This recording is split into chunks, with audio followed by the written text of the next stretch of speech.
Olá, pessoal. Edivaldo mais uma vez, para darmos continuidade no nosso estudo do livro de Atos. Estamos no capítulo 12. Estarei fazendo a leitura para a nossa instrução. Está escrito: Nessa ocasião, o rei Herodes prendeu alguns que pertenciam à igreja, com a intenção de maltratá-los. E mandou matar à espada Tiago, irmão de João.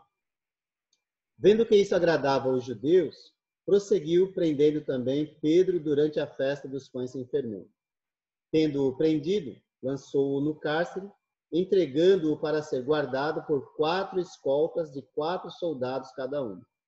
Herodes pretendia submetê-lo a julgamento público depois da Páscoa.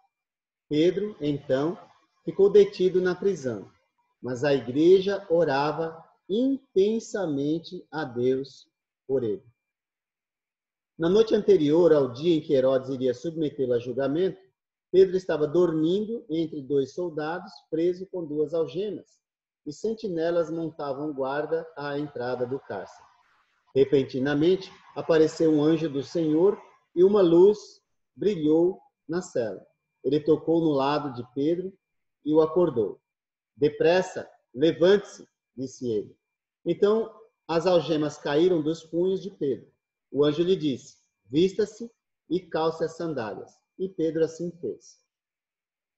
Disse-lhe ainda o anjo: ponha a capa e siga-me. E saindo, Pedro o seguiu, não sabendo que era real que se fazia por meio do anjo.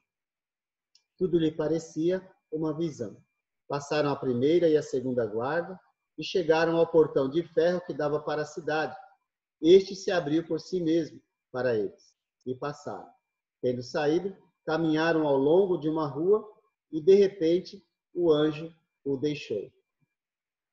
Então Pedro caiu em si e disse: agora sei, sem nenhuma dúvida, que o Senhor enviou o seu anjo e me libertou das mãos de Herodes e de tudo o que o povo judeu esperava. Percebendo isso, ele se dirigiu à casa de Maria, mãe de João, também chamado Marcos, onde muita gente se havia reunido e estava orando.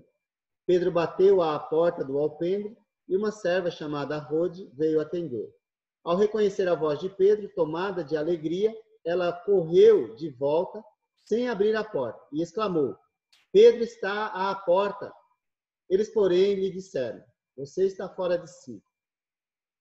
Insistindo ela em afirmar que era Pedro, disseram-lhe: deve ser o anjo dele. Mas Pedro continuou batendo, e quando abriram a porta e o viram, ficaram perplexos. Mas ele, fazendo-lhe sinal para que se calassem, descreveu como o Senhor havia tirado da prisão e disse: contem isso a Tiago e aos irmãos. Então saiu e foi para outro lugar.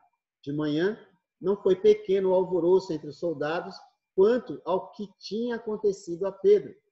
Fazendo uma busca completa e não encontrando, Herodes fez uma investigação entre os guardas e ordenou que fossem executados. Depois Herodes foi da Judéia para Cesareia e permaneceu ali durante algum tempo. Ele estava cheio de ira contra o povo de Tiro e Sidom. Contudo, eles haviam se reunido e procuravam ter uma audiência com ele. Tendo conseguido o apoio de Blasto, homem de confiança do rei, pediram paz, porque dependiam das terras do rei para obter alimento. No dia marcado, Herodes, vestindo seus trajes reais, sentou-se em seu trono e fez um discurso ao povo. Eles começaram a gritar: é voz de Deus e não de homem. Visto que Herodes não glorificou a Deus, imediatamente um anjo do Senhor o feriu, e ele morreu comido por vermes. Entretanto, a palavra de Deus continuava a crescer e a espalhar-se. Tendo terminado sua missão, Barnabé e Saulo voltaram de Jerusalém, levando consigo João, também chamado Marcos. Uma boa leitura, esse capítulo 12, não é? Nós vemos Deus agindo em favor do seu povo. É importante a gente realmente levar em consideração isso, não é? Bom, a perseguição de Herodes, a morte de Tiago e a libertação de Pedro. O Tiago mencionado aqui, irmão de João, e um dos 3 discípulos que constituiu o círculo íntimo de Jesus, não é? Foi o primeiro entre os 12 a morrer. Aqui, mais ou menos, no ano 44, talvez, tá bom? Enfim. Outro Tiago, logo em seguida, é mencionado. Não sei se você, Pedro falou, olha, conte a Tiago, né? Fale para ele. O outro Tiago é o irmão de Jesus, que mais tarde ele vai ser um dos, vamos dizer assim, dos líderes mais importantes da igreja de Jerusalém. E nós veremos sua ação em capítulo 15. Então, só para você ver que a menção dos nomes, a gente precisa ficar atento, né? Porque Tiago vai morrer daqui a pouco. Aí logo em seguida Pedro diz, fala para Tiago, né? Então, é óbvio que é outro Tiago, não é? Bom, quando Herodes prendeu Pedro, a igreja então ela orou intensamente a Deus. O próprio Deus interviu, livrou Pedro, feriu Herodes, que veio a falecer de morte terrível, não é? Tá bom? E, enfim, esse Herodes aí, só para a gente ter uma ideia também, né? Porque é um monte de Herodes também mencionado.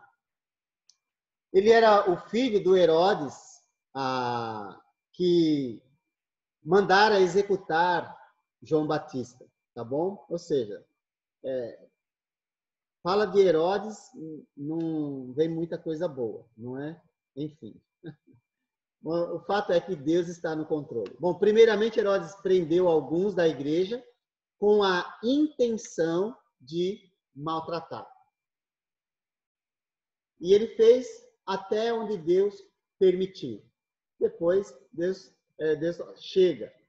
É só para mostrar que quem controla é Deus. Não importa a dificuldade que eu e você vai passar. Nada vai acontecer sem a permissão de Deus. Segundo Herodes, ele mandou matar à espada Tiago, irmão de João. Terceiro, Herodes prendeu Pedro quando viu que a morte de Tiago agradava aos judeus. Que maneira triste, não é, de se alegrar, não é? Prejudicando as pessoas, maltratando, humilhando, matando, enfim. Mas essa era a prática desse Herodes. Ele prendeu Pedro e o deixou no cárcere com a intenção de julgá-lo publicamente depois da festa da Páscoa. Ou seja, é transformar a morte em um evento para agradar as pessoas. Que coisa. É coisa do inimigo mesmo, né? Agora, o que a igreja estava fazendo? Né? A igreja orava incessantemente. E Deus vai operar um milagre, não é? Então, nós temos que entender o seguinte: tudo está debaixo do controle de Deus. Está à nossa disposição a ferramenta da oração. E devemos orar, entendendo que a vontade de Deus é soberana e é sempre o melhor para o seu povo. Nesse caso, Deus ouviu o clamor da igreja. Mas Tiago foi embora. Cumpriu a missão. E nós devemos entender e nos regozijar. Tá bom? Ele ficou no cárcere, bem vigiado, até a noite antes da apresentação planejada por Herodes. É interessante que são 24 horas sob o olhar de 4 sentinelas. Olha que coisa. E sentinelas, os soldados, não é? Não há como sair. É impossível sair aos olhos dos homens. Mas o impossível para os homens é possível para Deus. Um anjo do Senhor apareceu, uma luz brilhou na cela, as algemas caíram dos punhos de Pedro, ele se vestiu, os guardas não agiram, e o portão de ferro da cidade se abriu por si mesmo para eles. Que milagre! Como Deus mostra o seu controle, não é? E assim toda a expectativa de Herodes e do povo judeu foi frustrada. Pedro se dirige aos irmãos na casa de Maria, mãe de João Marcos, né? Pedro resolveu ir à casa de Maria, mãe de João Marcos, sabendo que alguns cristãos estavam orando ali, intercedendo por ele, não é? Quando ele bateu no portão, a serva pôde, atendeu, não abriu o portão, ficou extremamente impressionada quando ouviu a voz de Pedro, correu cheia de alegria para contar aos irmãos que estavam na casa que Pedro tinha voltado, mas eles não acreditaram nas palavras de Rode. Alguém pode dizer, mas por que orar então? Pois é, nós devemos orar, crendo, Tiago vai dizer na sua carta, que recebemos. A igreja orou, embora abrigou certa dúvida, pôde ver o que Deus fez. E Deus agiu, mesmo a igreja, nesse momento, não crendo como deveria crer, não é? Então, vamos criticá-los por causa disso? Será que nós não abrigamos também dúvidas, às vezes, em nosso coração? Não é? Para isso, nós precisamos cada dia mais desenvolver a persistência na oração para compreender que Deus no controle, tudo acontece segundo a sua vontade e o seu propósito. E esse trecho evidencia muito bem isso. Muito bem isso. Não, as coisas não acontecem conforme a vontade de governante ou de qualquer pessoa. Não. Se Deus permite, acontece. Se não, não acontece. Nós devemos crer nisso. No completo controle divino. Não é? Ainda que o nosso coração olhe para a situação e diga, nossa, está muito difícil. Está muito difícil. Eu não tenho mais esperança. Não é? Mas se você lembrar que Deus está no controle de tudo, quem sabe as dúvidas não vão sendo minadas. E aconteça o que acontecer, nós vamos glorificar ao nosso Senhor. O que as pessoas estavam fazendo na casa de Maria? Bom, oravam, não é? Os discípulos que provavelmente oraram pela libertação de Pedro, confiavam no resultado da oração? Infelizmente, manifestaram descrença no resultado, mas manifestaram boa atitude de buscar a Deus quando as nossas mãos não podem fazer absolutamente nada. Vamos imitar o exemplo deles. Vamos imitar e eliminar as dúvidas cada vez mais, cada vez mais. Quando abriram o portão, as pessoas da casa de Maria ficaram admiradas. Pedro pediu que contassem tudo a Tiago, lembra? E aos irmãos. Que Tiago é esse? É muito provável que seja o irmão de Jesus. Tá bom? Herodes ordenou a execução dos soldados que guardavam Pedro. Algo triste, lamentável, não é? Mas esse é o resultado. Ser carcereiro no mundo antigo não é uma tarefa fácil. Porque se deixar o preso fugir, você vai no lugar dele. Tá? Em Atos 16, nós vamos ver o carcereiro achando que Paulo e os demais presos tivessem fugido depois daquele terremoto, nós vamos chegar lá, ele ia cometer suicídio, ele ia se matar. E Paulo gritou, não faça isso, estamos todos aqui. Mas por que ele fazia aquilo? Porque ele já sabia o que ia acontecer com ele, não é? Então é importante, mas quando a gente chegar lá, dou mais detalhes sobre isso, tá bom? Mas os sentinelas, os soldados foram executados.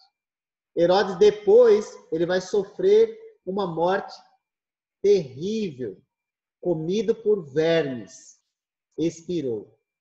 Flávio Josefo narra esse momento em seu livro, História dos Hebreus, dando detalhes.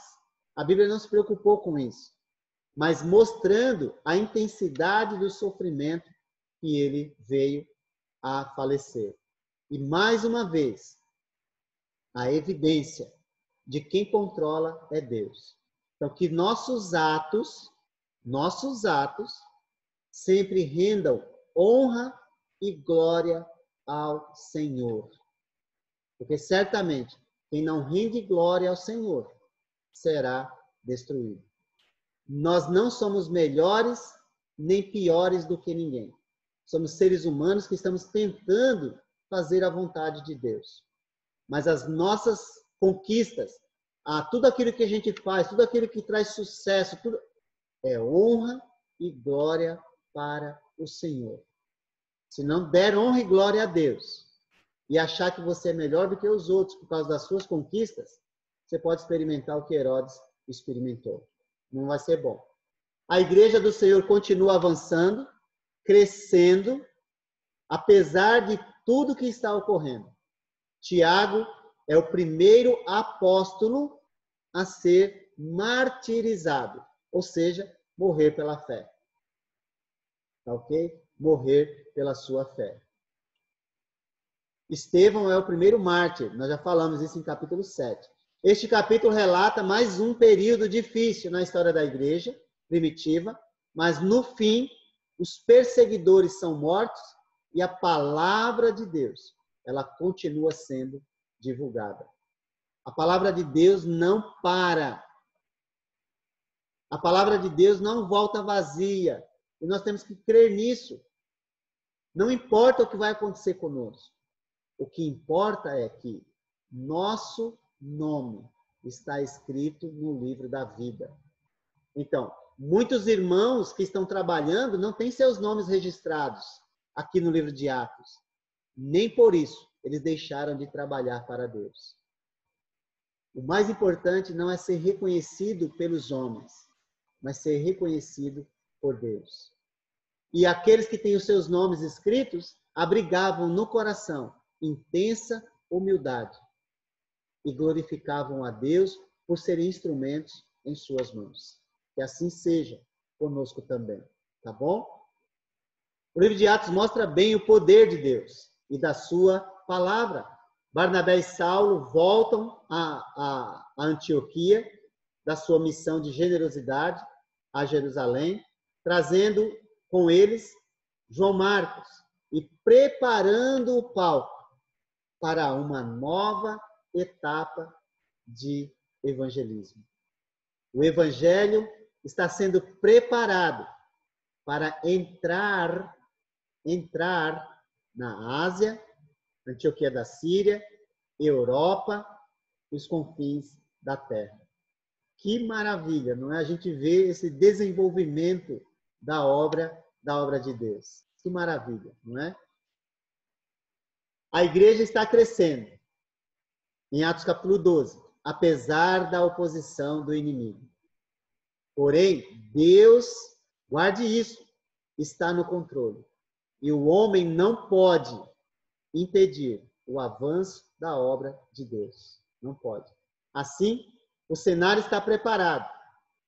O encorajamento foi dado para que a igreja possa alcançar novas terras. E assim, os discípulos possam cumprir a grande comissão dada por Jesus. Vão pelo mundo, preguem o evangelho a todas as pessoas. Quem crer e for batizado será salvo. Vão, portanto, façam discípulos de todas as nações, batizando-os em nome do Pai e do Filho e do Espírito Santo, ensinando-os a guardar tudo o que vos tenho ordenado. E eis que estou convosco todos os dias, até a consumação dos séculos. Palavras de Jesus, em Mateus 28, 18 a 20. Que Deus abençoe e que nós possamos colocar em nosso coração que Deus está no controle e nada vai acontecer sem a sua permissão. Seja na história da igreja, seja em nossa vida.